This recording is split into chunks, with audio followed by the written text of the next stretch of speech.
على محمد الشاع السوداني رئيس الوزراء، نقول له نحلفك بالله نحلفك والدم لا تنسان، حلفك بالله نحلفك والدم لا تنسان، حلفك بالله. الطريق مؤدي من يربط المحافظات الجنوبية بمحافظة النجف والحلة وبغداد، وطول الطريق كله 18 كيلو إلى 15 كيلو.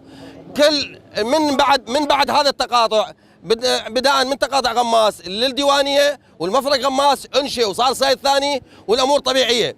أيضا من منطقة فلكة الملح لبغداد هم بفعل التظاهرات، فعل جهود إخواننا والله مو فعل الحكومة. إخواننا الوحداري احتصموا بالشارع وجزاهم الله خير ووصلوا لنا نتيجة، ولكن راح نقف وقفة أشد من هاي وأقوى من هاي وإلا نسوي الشارع. هنا يقولون على جحفته يعني على راسه، إذا ما تعرفون شنو جحفته يعني على راسه دقة.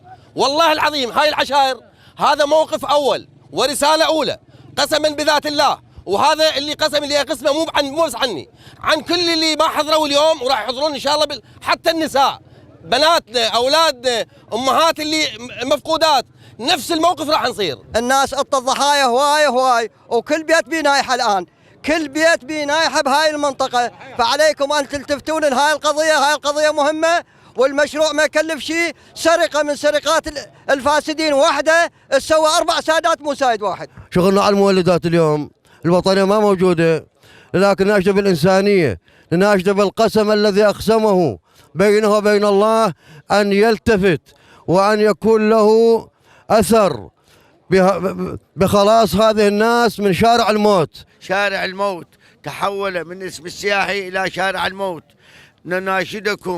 نناشدكم بشرفكم وغيرتكم وعراقيتكم أن تكونون منقذي لهذا الشعب.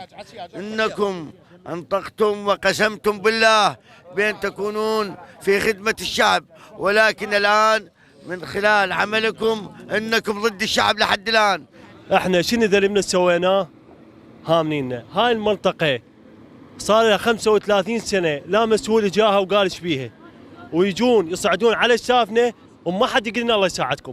عمي كل بيت فيه نايحة، احنا مستعدين نموت احنا وعوائلنا من اجل هذا الشارع. يسوون لنا حل، كان محافظ وكان اعضاء مجلس محافظة وكان اعضاء مجلس نواب وكان مدير ناحية حضر جنابه يستركب يجي لهنا ويشوف ايش فينا ما فينا.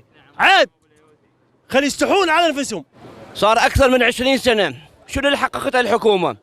شنو اللي حققته مجلس محافظة؟ شنو اللي حققه المحافظ؟ اليوم شارع يربط بأكثر من محافظة. اليوم هذا الطريق صار عبارة عن طريق اللي هو اسمه طريق الموت. اليوم من هالمكان نطالب، أما ولو يقول لك لا حياة لمن تنادي، لأن هذا حق مشروعنا. احنا ما قاعد نطالبهم، هاي حق من حقوقنا المسلوبة. اليوم لازم يسوون هذا الشارع وإلا راح نبقى معتصمين بهالمكان هذا، وراح نبقى لحد آخر نفس وآخر قطرة دم توقع بهذا الشارع، مو من وراء الحوادث وإنما من عندنا احنا.